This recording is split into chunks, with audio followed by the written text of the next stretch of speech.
Have you ever felt like you were carrying weight that was not yours? Like you walk into the room feeling fine, you walk out feeling heavy or off or irritated or exhausted, and maybe you just can't explain it. You don't know why that's happening. Or another real life experience is that you are in a place where you're in fear and then some kind of presence, something happens, this strength, this power, almost like lifts you up, and you don't know where it came from, but you know that it's there. Or maybe you're working really hard on yourself. You're meditating, you're playing, praying, and you're visualizing, and you're doing the inner work, but you still feel like you're getting as drained as quickly as you're filling up. And what I want to suggest to you is maybe the missing piece isn't doing more work or putting out more effort. Maybe the missing piece is a relationship that maybe you're new to or that you haven't stepped into completely. So today we are talking about Archangel Michael, and I promise you that by the time we're done today, you're going to have some different awareness, see him in a different perspective. So if you are somebody who is familiar with Archangel Michael's energy, if you've been working with him, you call him in, you invite him in, you invoke him, you pray to him, um, you feel a connection to him, drop me a heart in the comments. If you've ever felt his presence, or even if you're just curious, then let me know. I'm curious. I want to see you, and I want to know who's here and what the background is that you have with Archangel Michael. So, friends, let's get started. So self-service, that's the way. Welcome to Soul Talk, shine today. I have been thinking about doing this exercise or this episode for a long time because Archangel Michael um, is someone that I think a lot of people are familiar with, especially if you were brought up in any religious background, which I think can be really powerful when you start to recognize that Archangel Michael goes beyond religion. And he has been, and I call him he only because we give masculine and feminine names, not because they're actually male or female. But he has been a real, consistent, and I would say a powerful presence in my life since I was 13 years old. And so today I want to share with you all of that, the beginning where we first started connecting, some of the breakthrough moments that I've had, the daily practice that I still keep today, and hopefully teach you that things that I think will shift a lot of things for you. So let's get started. All right. This is Soul Talk, where soul meets real life. And I am Dawn Johnston. It's a space where we talk about spiritual things in a practical, grounded, everyday, typical way. Because I don't think our spirit life is meant to be separate from our real life. It is actually meant to be lived inside of it. We are spiritual beings having this human physical experience. So if you are here live, thank you for being here. Say hello in the chat if you haven't yet. I always love seeing you there, and I read all the messages, all the chats, all the comments. If you're watching on replay, I do read all the comments, myself, for real. So be sure to leave yours there as well as you're listening. I love to hear the comments. I like these to be interactive experiences. And also, if this podcast supports you in any way, please subscribe and share and like and do all the things. All right. So let's dive into Archangel Michael. So I want to start with my personal story. I think it's important to start at the beginning because that will help you to understand how I've come to the place that I've come. And I think it's important to know that this is not something that I went searching for. It's not something that I decided at, 30 years old, hey, maybe I would like to develop my relationship with with the angels, which could be the way that you have stepped into this is you've made a conscious decision. It wasn't like that for me. And specifically with Archangel Michael, it was such a powerful uh, introduction that I feel like it could be helpful for you and maybe be something that you will remember and hold close to you in maybe moments where you need that extra support. Um, so this all started for me when I was 13 years old. Now, I want to start off by saying my whole journey, my whole spiritual journey started at 13 years old. And, before that, to give you a little bit of background, I was raised in Salt Lake City, Utah, from the time I was 6 to 16. So that was where I kind of had the strongest and the most amount of time in one place. I moved all over the world, and I did a lot of trying to fit in from the age of 6 to, I don't know, 24, 25, something like that. But while I was living in Utah, what fitting in meant was to be Mormon, to be a part of the culture and the community. You had to be part of the church. If you were not part of the church, you really did not fit in that environment in Salt Lake City in the 80s, 70s, and 80s. It was just how it was. 90% of everybody in my whole family was Mormon. And so I really tried to fit in, and I didn't do a great job. Asked too many questions, got in trouble at church a few times, would sneak off to the boys' camp, got kicked out of camp. Like, I wasn't a bad kid by any means. I was actually a really good kid. However, I was curious and I asked questions, and that didn't always go over well. So I didn't have a lot of background. I had, because I didn't go to church all the time. I would go when I was at my family's, if I was at my aunt's house, things like that. My grandma would take me. But I was exposed to a lot. So to give you just that background. So when I woke up at 13 years old, I woke up and I saw my guardian angel above my bed at 13. That created an even deeper curiosity, I guess. I got really curious, like, wow, where did that come from? How did it show up? What is it? Because I wasn't sure if it was an angel or what. And if you've watched some of these podcasts, you've heard that the story goes that I went downstairs the next day and I told my mom that I'd seen this this something floating above my bed, and my mother went on to tell me that it was my guardian angel and explained to me that she'd been praying over me, asking for the angels to keep me safe. And so I'd recognized that I had um, awakened to the manifestation of my mother's prayer. And that got me very curious. And so over the next couple of months, I I didn't know how to recreate that connection because I felt so much peace and so much safety and connection when I had the experience of seeing my guardian angel, but I didn't know what ignited it. I didn't know how it happened outside of my mother praying over me, which was not a typical thing. And so what I did, my 13-year-old brain said, well, I guess I just ask them.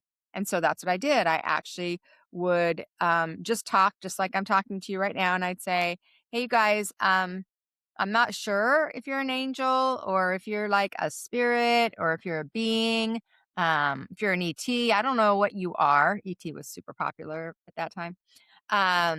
But would you come back and like teach me? Like I want to experience that incredible feeling of peace, and I want to experience it again.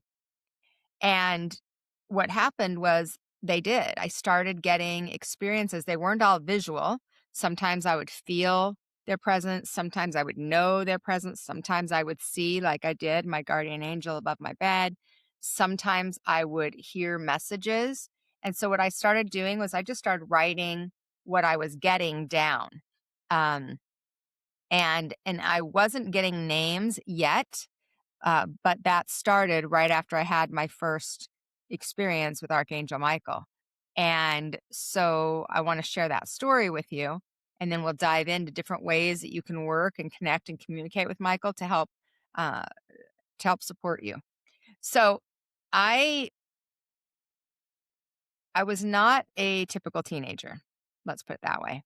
And in Utah, and probably across the nation, I would imagine, across the world, at 13 years old in the 80s, most kids babysat. Like most girls babysat their siblings, they babysat their neighbors, right? If you were ever somebody that was babysitting in your early teens, I mean, my cousin was babysitting at like 11 and 12. My God, I would never leave my kids with an 11 or 12-year-old. But back then, that was kind of how it was, right?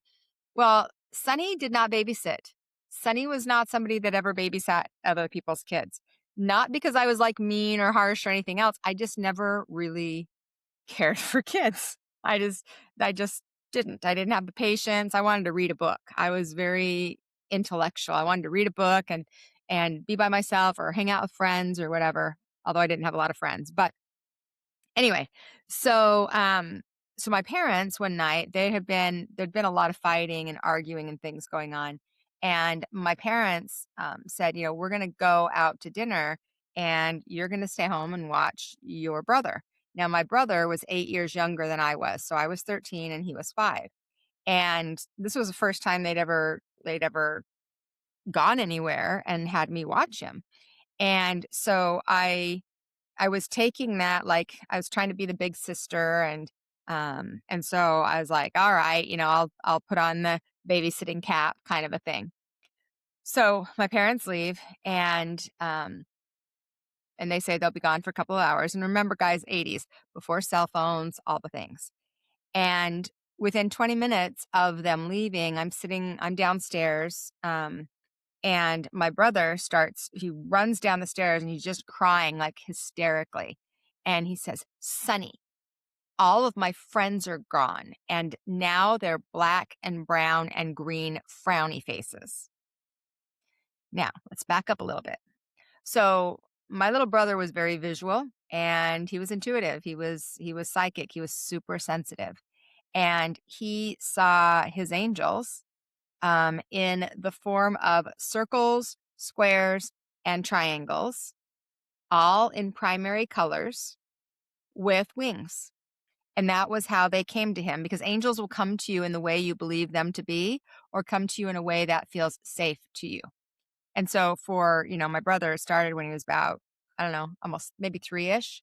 Um, he was actually very close. He called them his friends, and his friends were like a part of our daily life. He actually had spirit friends. He didn't have very many physical friends, but he would play with his spirit friends a lot. And so when he came running down the stairs, um, and he said, all of his friends were gone and they were black and brown and green frowny faces. I was like, oh, brother. Because I didn't necessarily believe that they were real. Okay. And so um, I was like, "Ugh, come on." And he was just hysterical. And so I thought, okay, I need to be the big sister. And so I'm going to take him upstairs. And I wasn't sure what I was going to do when I got upstairs. I figured I'd kind of do like a little abracadabra. And then I felt like then maybe he would think everything was fine. Because remember, I was a skeptic, and I actually don't think there's anything wrong with being skeptical of things until you have your own experience. I like you to be open. There's some openness. There's some skeptics that are super like closed off and never ever, and then there's skeptics that are just like, okay, let's see, like, give me a little more information. Let me experience it myself. So I went up. I took his hand and I said, "Let's go upstairs and we'll, I'll fix it. I'll fix it for you." And so I went to go up the stairs, which we had at that time. We were living in a really big house, and the stairs went up like 4 stairs, and then it was like like kind of like a landing, and then it went up like 15 stairs. And so it was dark. But when I went to go up the first stair, which was right in front of the foyer of the house, um, I took a step and something pushed me back, and that scared the shit out of me. And so I was like, "Oh my god." And so I grabbed his hand. Well, I was actually holding his hand, but I grabbed him and we ran to the far corner of the house where there was an addition that had been put on the house, and it was brick. And in my brain, my 13-year-old brain again, I'm like, "Okay, I'm going to get a, along this brick wall so that we're safe." And we sat along that brick wall, and he was scared. And like, "What was that?" And I'm like, "I don't know." And I got scared too. And so we sat there, and we sat there, and we sat there, and we sat there for like 5 hours. So my parents had gone to dinner, and then they sat and talked because they were fighting and arguing. They didn't want to do that around us, although they did it all the time. So, but that particular night, so when they got home, we were still against the brick wall. And I was too afraid to leave because I didn't know what it was. And we didn't have cell phones. And my grandmother lived actually about maybe a half a mile away. I could have walked to her house, but my grandmother was very religious. So it's not like I could say, "Well, there was some spirit that his angel faces are now gone, and and they were happy faces, but now they're frowny faces, and they change colors, and there's some kind of spirit that just pushed me away from the stairs." Like, I couldn't say that to her. So when my parents came home, I told my mom what had happened, and she was like, "Okay, Sonny, I in the morning I will call." She had a friend, Leo. So my mom at that time was in her own kind of spiritual evolution. She was trying to figure out what she believed, what she was interested in, what felt right to her, what was her truth. And she'd been raised Mormon, and she'd left that, but she hadn't really found like her thing yet. And she'd studied with all different kinds of religions and things like that. And at this particular time, she was into what they were calling then New Age. And in Salt Lake City, Utah, New Age was not a thing that was like acceptable. So what they would do is they would have classes, like they just have a group of people that would meet. They actually called it the group. And a group of people would meet at somebody's house, and then they'd go to somebody else's house the next week, and then somebody else's house the next week, and then they talk about things like we're talking about right now, because this wasn't okay to do back then. You guys remember that time? Do you remember how um, unacceptable in a lot of environments and societies it was? I mean, even 25 years ago when I started doing this work, it was. So her group she had was like the Underground Psychics of Salt Lake City, Utah. It'd be a great TV show now. And so there was like an astrologer, and there was a hypnosis, a gal, and there was a guy that did past lives and was super interested in past lives. And then there were a few people that are just kind of interested in that way of thinking and living. And so she she called up her friend. So she told me she would call her friend in the morning. And so that night we slept with my parents. I'm pretty sure, I don't remember, but I just remember being so scared. And only time I've really actually been scared of spirit in my life was that particular time. And I think it was so that I would have this experience to start to move me in a different direction. But she called her friend, and her friend came over the next morning. Her friend's name was Leo. And she came over and she said, "Okay, I'm going to do a blessing on the house. I'll clear the house of the negative energy and entities that are in this space. And I'm going to use Archangel Michael to help me with that." Now, these were all new terms to me. Clearing space, protecting space, negative energy and entities. Like, I didn't know any of that. The only experience I'd had at that time was seeing my guardian angel and then having the angels communicate with me. And I was like taking notes, almost like dictation. But all these other terms were new to me. And so she said, "Okay, let's gather in the foyer where you felt the energy." And so we did. My mom, Leo, and I. Now my little brother was home, and my mom had him go out and ride his big wheel out in the front yard. Okay, so we're on the front sidewalk, so he could go down 4 houses each way and ride his big wheel. And so he didn't know anything about what we were doing. He didn't know Leo. He didn't know any of that. So he's out riding his big wheel. And we're in the house and she says, "Okay, let's hold hands." And so we grabbed the hands, each other's hands, and she said, "All right, I'm going to do this invocation. I'm going to bring in Archangel Michael. He's going to come through and clear the space, and then it'll feel as good as new." And I'm like, I don't know if this lady knows what she's talking about because she obviously is not feeling what I felt because it's not going to be that easy. But okay, whatever. Remember, I'm skeptical. Okay. So then she goes, "Okay, so let's close our eyes." So my mom and Leo close their eyes. Now they close their eyes, and I'm like, I'm not going to close my eyes. I want to see what happens. I want to see Archangel Michael like come in and clear the space, whatever that means. I want to see it happen with my eyes because at that time I had had the visual experience of seeing my guardian angel. And so I just felt like if I saw it, then it would be real. Now, how many of you have ever felt that way, right? Well, if I just saw it, then it would be real. Now, I have other clients who are like, I don't want to see it. That scares me too much. But for me, I wanted to see it. Then I knew it would be real in my mind. So they closed their eyes. We're holding hands. I close one eye, keep my other eye open because I'm paying attention. I'm gonna see what happens here. So we hold our hands and she does a prayer, an invocation, an invitation. You can use whatever term you want. And she calls in Archangel Michael. And I'm gonna give you the gist of it. I don't remember her words verbatim. It was maybe 3 or 4 minutes.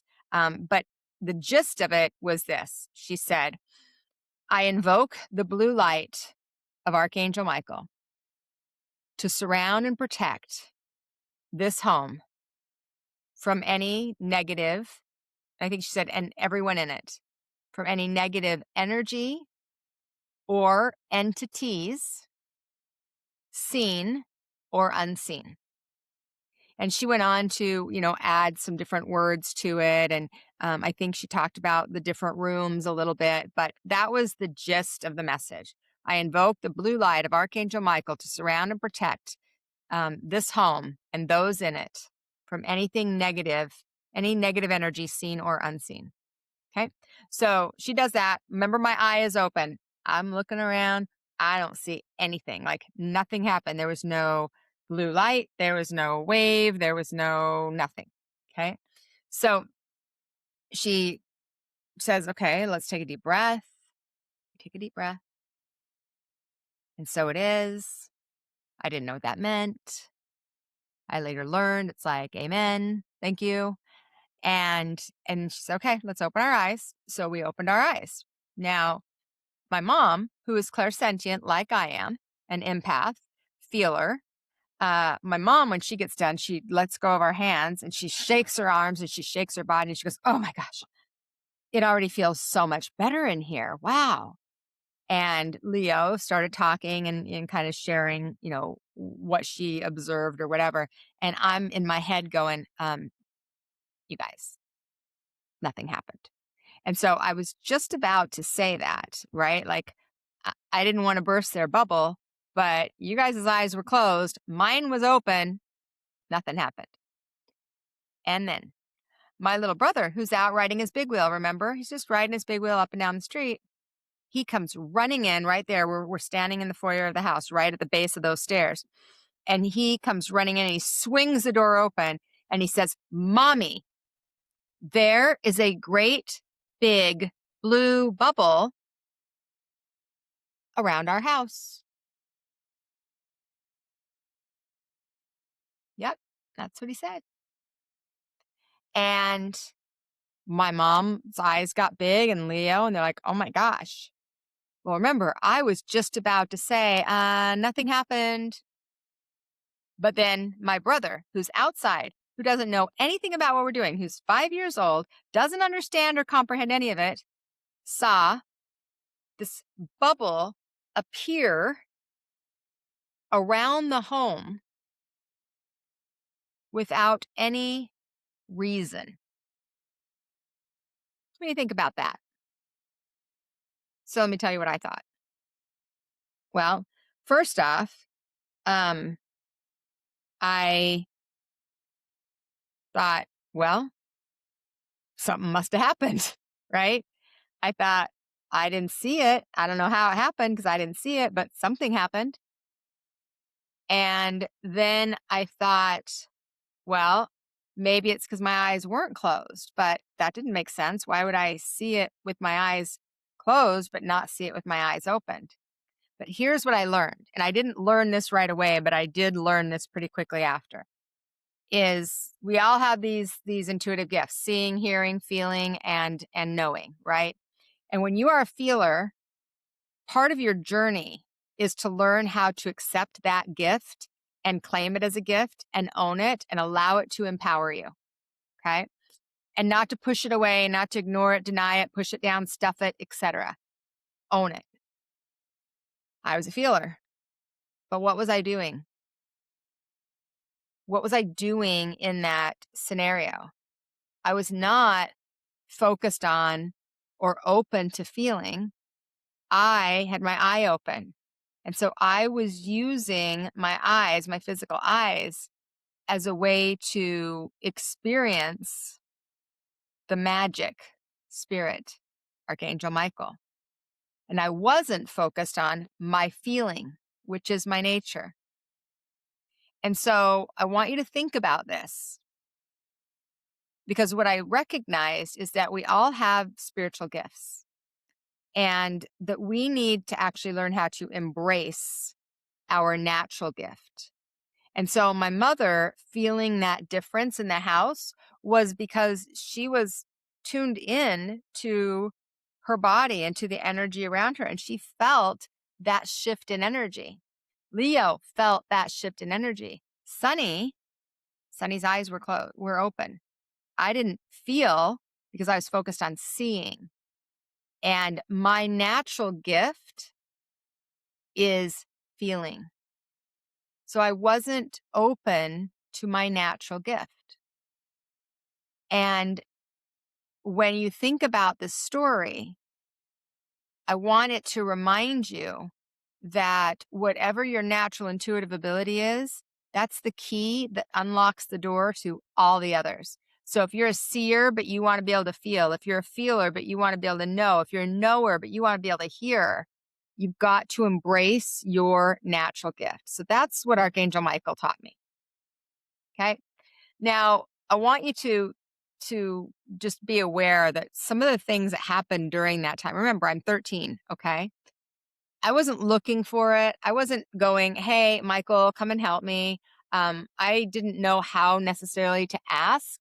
So when I experienced my guardian angel, I had no information. I was not doing anything as far as opening up or inviting anything in, but I was asking for help. I was depressed, I was upset, I was disconnected, and I would just say out loud, "God, I just need some help. Like, I don't know how to." I really struggled being in the environment that I was in and living the life in the way that I was. I really struggled as a teenager. So I wasn't specifically asking for the angels or Archangel Michael, but the angels can come in and they can help you when you invite them in, because there's this law called free will that I learned about that says, hey, you just got to invite us in, right?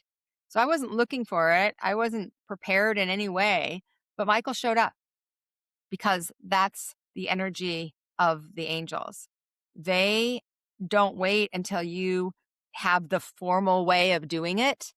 They come to you when you've created an invitation, whether that invitation is formal or not. They show up when you need the support if that support is of your own free will. And you and your soul get to choose if you accept that support or not. And so that experience, the blue bubble experience, changed my perspective. And it was the beginning of a relationship that I still lean on every single day of my life, every day.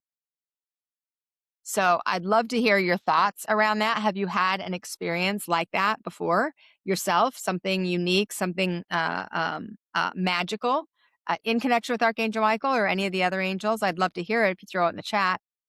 So let's talk about Archangel Michael and how he shows up and who he is, because I think there's an idea or a picture that a lot of people have that he is this winged being with that looks like a man, like a kind of a warrior with wings and a sword.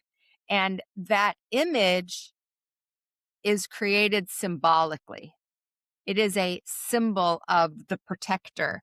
It is a symbol of courage and strength, right? The reality of Archangel Michael is much softer, more gentle, and practical, I think. So, the name Michael, first off, in Hebrew, it means he who is like God. And I think that name kind of starts to speak to the energy, his energy. He is not here to fight. Um, He's here to remind you of the strength you have within, of your own divine nature, to stand beside you, to support you, to hold the space for you, to help you to access your own strength, your own courage, your own truth that lives within you. So Michael is known as the archangel of protection, guidance, strength, courage, truth. And I think these are important areas to dive into a little bit, um, because when we think of protection, let's just start with protection for a minute. When I think of the term protection, I think of fear. Do you? I think of fear. I think of the feeling of um, being afraid of something around you, something's going to harm you, something bad's going to happen. That push that I experienced off the stairs. That's what I think about when I think of protection. But when I think of maintaining energy, that feels different. Now, I didn't have any frame of reference to even understand how to maybe shift these words in a way that might make a little bit better sense. Um, but when I was, so for years, I would call on Archangel Michael to help me to protect my energy. You probably have as well. If you have, let me know. I'd love to hear that. Are you someone that was taught to call in Michael to protect your energy? And so many of us were. But when I was writing my book, Invoking the Archangels, in 2011, I had already come to a point where protection didn't feel right. It felt like I was installing fear or attracting fear. And so I was starting to use um, the term like holding my energy. And Michael taught me that what I was doing was learning how to maintain my own energy, my own frequency. So when we think about protection, we think about keeping everything out, keeping the energy, the fear, the icky stuff out, the negative people, the heaviness, the density, right? I'm going to protect myself from all that heaviness. And that's how a lot of us were taught. But if you're into the energy of like law of attraction and things like that, what you're putting out, you attract back to you. So I didn't want to continue to think about and feel into that fear. So that protection, keeping everything out. Well, I can't control everybody else. It's not my job to keep everybody else's energy in line. I mean, yeah, those of us that are ex-control freaks, we know we've tried, right? But instead of protecting and keeping everything out, we just turn our hands this way and we hold the energy in. We hold our energy. We hold our frequency. We maintain our own energy, right? So that's the subtle shift. Okay. So the reason that this is important is because so many people call on Michael when they're in crisis, when something goes wrong, when something feels threatening, when something scary happens. And then they're like, all right, Michael, help me. And, and he will. But what changed for me was when I stopped waiting until I felt that way, and I started just working on the offense instead of the defense. I stopped waiting for the crisis, and I started just practicing calling on him consistently, inviting him into my energy, into my space, into my field consistently. And when I started working with him consistently as a daily practice, uh, not as an emergency or an emergency response, then everything started to shift. You know, I recognized that I carried a lot. I carried a lot of emotions. I carried a lot of pain. I carried a lot of judgment. I carried a lot of criticism. Like I was carrying a lot of different energies. But when I started doing this consistently, I was able to not absorb the energy of everybody and instead be able to observe the energy of my clients, energy from conversations, the energy from circumstances or situations that were happening in my life that I walked through. And I didn't realize how much I naturally held. But when I started to invite Michael's energy in each morning, and asking him to help me to maintain my energy so I didn't absorb the energy of other people, seen or unseen, then he helped me to maintain my field, hold my frequency, not just to protect me in moments of crisis or fear. And things shifted.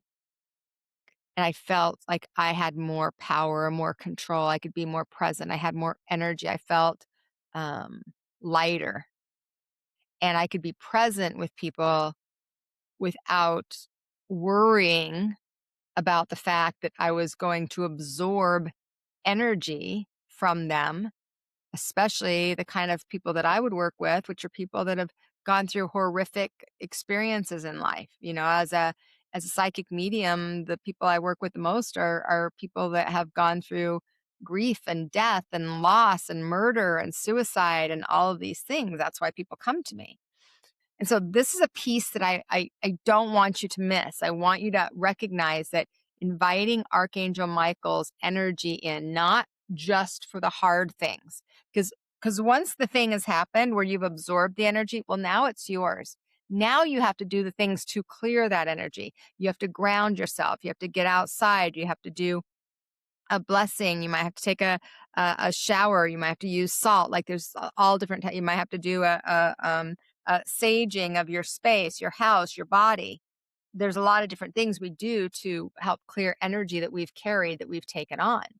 Um, but we don't have to wait to have all those hard things happen in order to maintain our energy. Michael, you can call on him every day to help you to hold energy in the first place. Because if you do that on the front end, then um, you don't have to be cleaning it up so much on the back end. That makes sense. Okay. So again, Michael's energy is protection, courage, strength, trust. He helps us to, um, he really helps us to stand in our own power, I guess. So let's talk about that. So protection, right? Maintaining energy, not the way that we've been taught, but coming from a different perspective. Does that visual of protection and trying to keep everything out and using all that energy to manage and control everybody else versus all I got to do is hold my own energy. All I got to do is fill myself up. All I've got to do is refuel my energy. Does that visual help you? I hope so. So I've continued to work with him throughout my entire life. Every single morning, I invite him into my space. So I'll end with the way that I do that, but you guys can use there's lots of different ways. So let's just talk about the 4 areas that he focuses on before we get to our heart to heart segment. So protection for sure is maintenance, maintaining your own energy so that you don't absorb the energy of other people. And that starts to give you the strength and the visual ability to hold your own. Michael protects in lots of different ways, but we want to call on him from a place of helping us to to fuel ourselves and to know that we have that ability within ourselves. Courage. This is the energy that Michael, I think, activates in so many of us, because what we recognize as courage isn't the absence of fear. What it is it's moving forward with the presence of it. And so that's one of the things that Michael really helps us with. He doesn't wait to see if the fear shows up or not, or if it passes or not. He's just there with you, kind of holding your hand when you're super scared of something, kind of like a best friend. And that presence and that energy and that courage, like it gives you a surge of strength. That's Archangel Michael's energy. You can call on him before difficult conversations or decisions that you need to make, or um, um, moments where you feel like you need to show up in ways that are uncomfortable, or that need to be bigger than what you're used to, right? And it can be as simple as like, Michael, I need courage right now. Michael, stand with me in this space in this moment. Michael, help me to, any and all of these ways work. And strength. So strength, and I'm not just talking physical strength. I'm actually talking more like energetic strength. Energetic strength is where it helps us to hold our boundaries, even when we don't feel like we have the energy. The kind of energy that helps us to say no. We can invite him in to help us when we feel pressure, we feel overwhelmed. He helps us to stand in our truth, even when other people around us might be pushing back.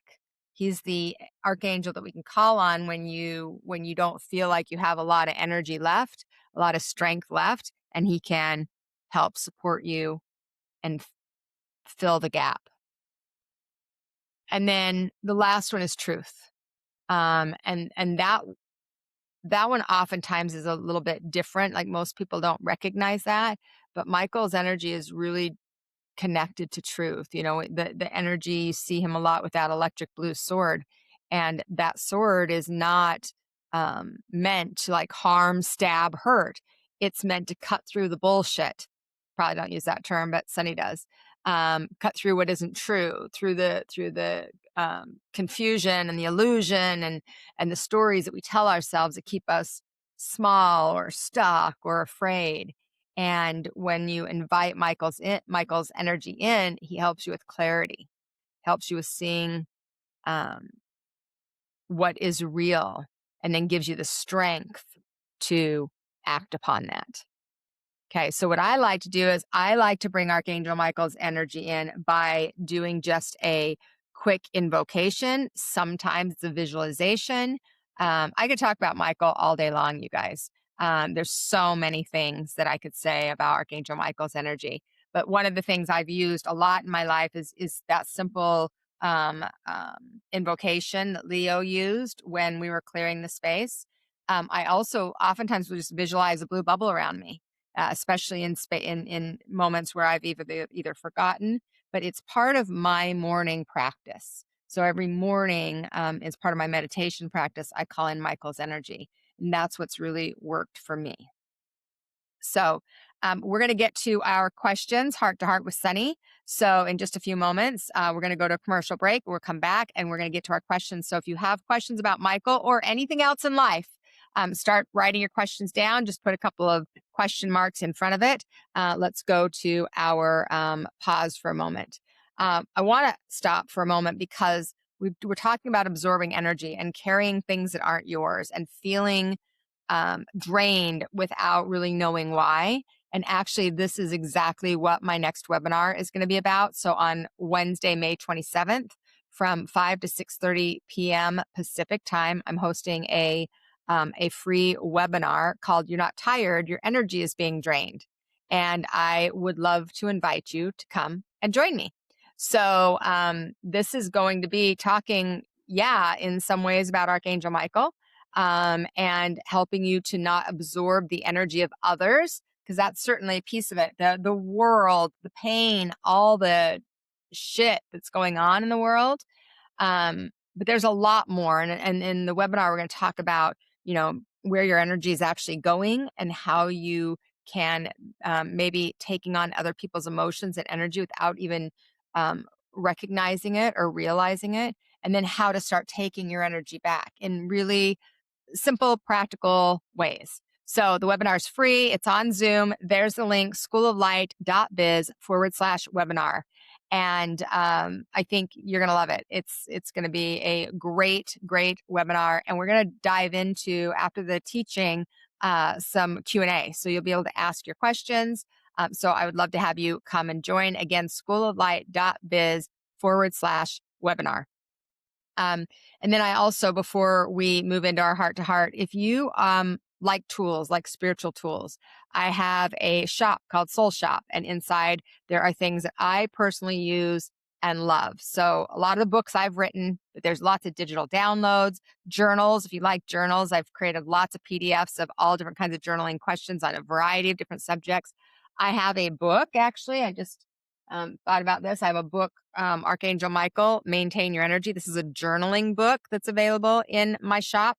I also have one on Archangel Raphael, and it's like 33 days to get to know Archangel Michael. If you want to develop a deeper relationship with him, that might be something that could be valuable for you. Essential oils, jewelry, all kinds of things. And everything is designed really to support your intuition, your connection, your everyday spiritual life. So you can visit anytime at soulshop.biz. And it's SOLSHOPPE. SOLSHOPPE. So it's soulshop.biz. And as a thank you for being a part of the community, you can use the code YouTube20, YouTube20, and get 20% off. So if you're interested in any new books, downloads, things like that, go grab them there. All right. Okay, guys, now it's my favorite time of the podcast. And this is where we are heart to heart with Sunny. We get to sit together and talk about real life, real questions, and real conversations. So you can send your questions in advance, or you can drop them in the live chat right now. So I do have a couple that have come in advance. We'll see if we get to those. But certainly, if you have a question, please go ahead and drop your question in. Just be sure to put a couple question marks in front of it so I know that it's a question for me versus just a comment on the podcast. And again, if you're watching the replay, also, I answer all the questions. So leave yours in the comments too. And when I get to your questions, I would be happy to answer them. And again, just putting those question marks in front of them. So let's dive in to our heart to heart with Sunny. So pull up a chair, let your spirit speak. This is where real life and the sacred meet. Heart to heart with Sunny, where your voice is heard. All right, friends, heart to heart with Sunny. So let's dive in to your questions. I do have a couple of them that came in, so I'm going to go to these first, and then please just put the couple questions in front of it so that I can know that it's a question for me, guys. All right. You talk about intuition a lot. Is that something that you can actually learn, or do you either have it or don't have it? I do talk about intuition a lot because it actually is something that everybody has. Some people are more developed than other people. Some people are more tuned in and tapped in than other people, but it absolutely can be learned. Most of the time, it's that we're distracted. We're not in present moment. So when we can learn how to be more present, learn how to be more aware, then we start to develop our intuition. I have lots of classes, lots of intuitive classes in my membership community, Elevate. We talk a lot about intuition in School of Light. And then there are all different kinds of, intuitive games and things like that that can develop your intuition. I strongly encourage you to develop your intuition. I think, especially as we're moving into a world with much more AI, that you really need to do. It's not that would be cool to know. It's an absolute necessity now to be tuned in and tapped in to your own intuition so that you can discern what is real and what is not real. Okay. It's absolutely necessary. All right. What has doing this work cost you? And what has it given you in return? Ooh, Okay, I don't read these questions in advance. What has doing this work cost me? Uh, I would say that it's certainly given me much more than it's cost me. However, it has cost me. It's cost me a lot of time. It cost me a lot of time with my kids because I was on the road. I did a book tour when my first book came out, which was we did 111 events in 11 months. I traveled all over the United States. Um, it cost me a lot of time with family, and I think for some people that feels like a cost. It felt like an investment to me in humanity.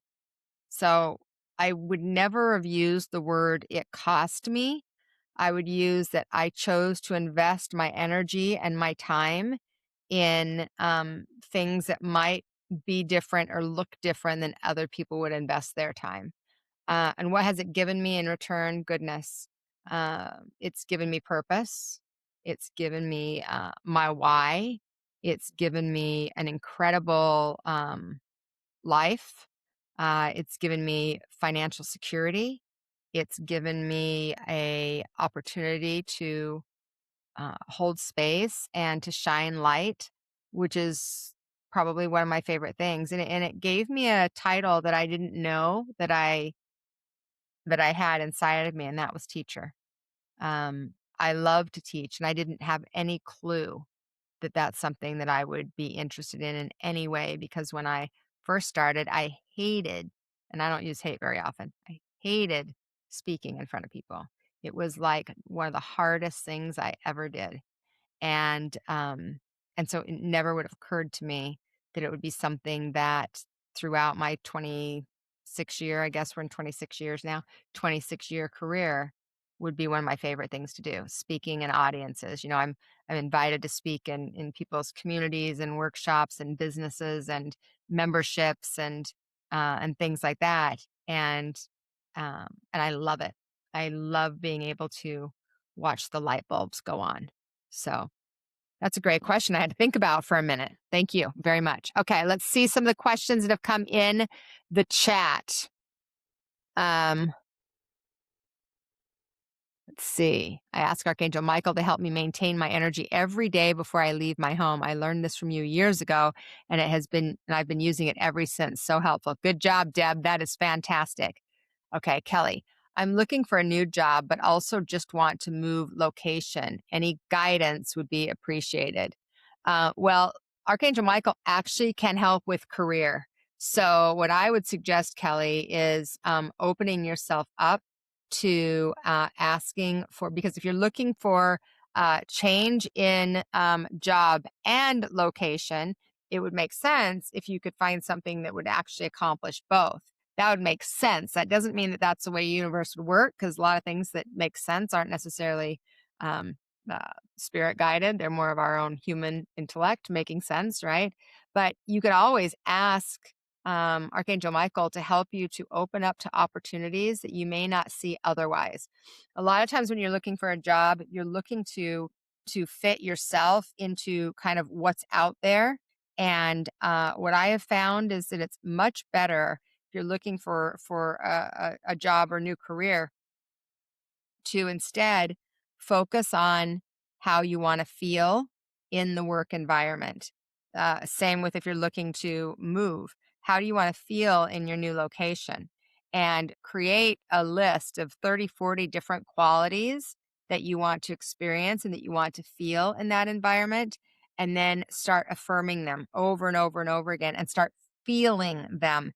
That is the key, is to feel, bring the feeling in of what you want to experience. That's the key to manifesting whatever it is you're wanting in life. Okay, so I hope that helps. It also feels to me for you, Kelly, like it's you really getting clear. Like you need to get hyper focused on um, clarity around exactly what it is you want. How do you do that? You focus on, you see what you don't want, you see what you complain about, you see what isn't working, and you write those all down. then you write the opposites of each one of those, and that's going to get you closer to what you do want versus what you don't want. All right, Lynn. Hello, Sunny. We want to move and can't decide where we're supposed to end up. Can you help? Um, well, it's interesting. So when I get this question a lot, like, what area of the world should we live in? And there are some people that um home is where you hang your hat. And it doesn't really matter the environment for a lot of people. That's true. They're as long as they are happy within their kind of their own environment, they're good. There's other people that that is absolutely not true for. And one of the things that I am a fan of, and I did this years ago myself, and I thought it was interesting, is um, astrocartography. And astrocartography is an astrological um, process that, based on your birth, daytime, all the things, the way that the planets were lined when you're born, and your partners, you can start to look at between the two of you what areas are the best for kind of your own energy and nature. I think it's fascinating. Mine was um, Asia, which was interesting because I actually lived in the Philippines for almost 5 years when I was young. And I have a fascination. I love Asian culture. I love, not necessarily, I'm not a Buddhist. Buddhism is not a religion, kind of a way of living. I'm not a Buddhist, but I very much align with a lot of the beliefs and the energy, and I love the visual energy of the Buddha and stupas and things like that. So that might be something, Lynn. Can you tell me where you're living now? And let me just see if I can tune in. Like, are you wanting to move out of state, or are you just wanting to move in a different area in your state? I think that makes a difference too. Like, when you're open, some people are open, but they're only open to, like, 20-mile radius. And then other people are open to a state. And other people are like, no, I don't give a shit. I just want to go somewhere in the world. So they could be moving out of country. I have a client right now that she's ready to, go move across the ocean. So it's different for different people. And I think that it's really like the astrocartography. I thought was really interesting. I don't know if any of you have ever done this before, but it really gives you some insight and helps you to like, if you already kind of are having a feeling around a place, and then you get your astrocartography done, then it might just validate, oh, hey, these are some of the areas that you want to check out. um, Okay, Lynn says, we live in Iowa. Generally, especially energetically, it's not good, and we can move anywhere really. So, Lynn, I'll tell you where I felt immediately was south, and I think it's closer to water. So Iowa makes sense that you're right in the middle of, like, everything. You're right in the middle. Um, I felt south and I felt water. So to me, now you can take that, whatever, that could be South America, quite honestly. But to me, my initial, very first, the vision I saw was Florida. But what I would tell you is that water, south, are the direction that I would look. And if you've already been thinking about those areas, then that's just going to validate it for you. If you're open to an astrocartography, then that could be really cool. A lot of astrologers have they don't do astrology with, by hand any longer. So they can do astrology. They use astrology apps. And so they can pull your astrocartography pretty easily to see how it feels. What I can tell you is I do feel like you need a change. And I think you're ready for the change. And I feel like it will benefit your health also. So that's a good reason to move. So if you're not liking the energy of the environment anyway, that's a good reason to make that shift because I do think it's going to change the way you feel. So I hope that helps, my friend. Um, Arizona and Colorado too. I mean, obviously, I love Arizona. I live here. And the thing that's interesting about Arizona, a lot of people don't think about, they think about us as a desert. We are the desert, but we do have a lot of lakes, and we're only 4 hours from Mexico, from Puerto Penasco, 5.5 hours to California to water. So there's a lot of variety in Arizona that is, great. My son's name is Arizona. That's how much I like Arizona. So, but yeah, I feel pulled to south, and I feel pulled to water for you. I love the ocean as it's my heart. Yeah, that's probably why I'm feeling that pull, girl. All right, friends. Well, awesome. Very good. I hope that you guys got some value out of our heart to heart questions. So that is our time together for today. Thank you guys so much for being here and for being open and for letting us just take an hour out of your day to hang out. And I hope it's brought some value to you. I always want you to feel like refreshed and you have a little bit more energy, maybe inspired. And I hope that you remember that you have help, like real help, powerful help, consistent help.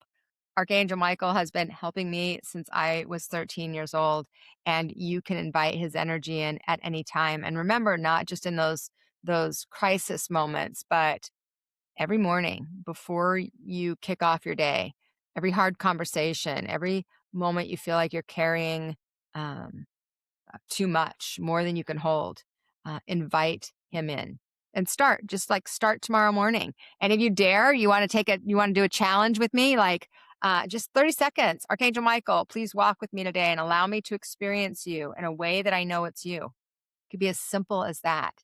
And then watch what happens, right? Drop me a comment and let me know. Are you working with Archangel Michael? Are you going to take me up on my challenge? You felt his presence?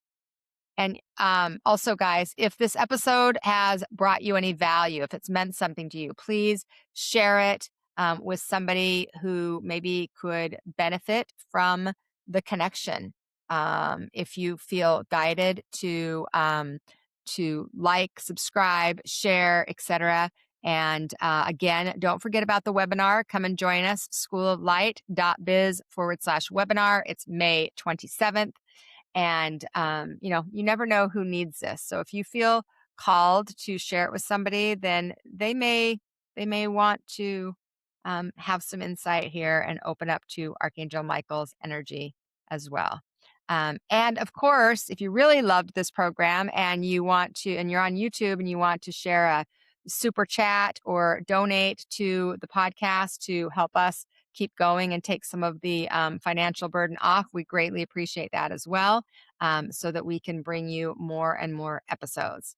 Thank you guys so much. And remember, when we allow our divinity to guide our humanity, life becomes lighter and more intentional and more aligned and more love. Thanks for joining me. I love you all. So self-service, that's the way. Welcome to Soul Talk, shine today.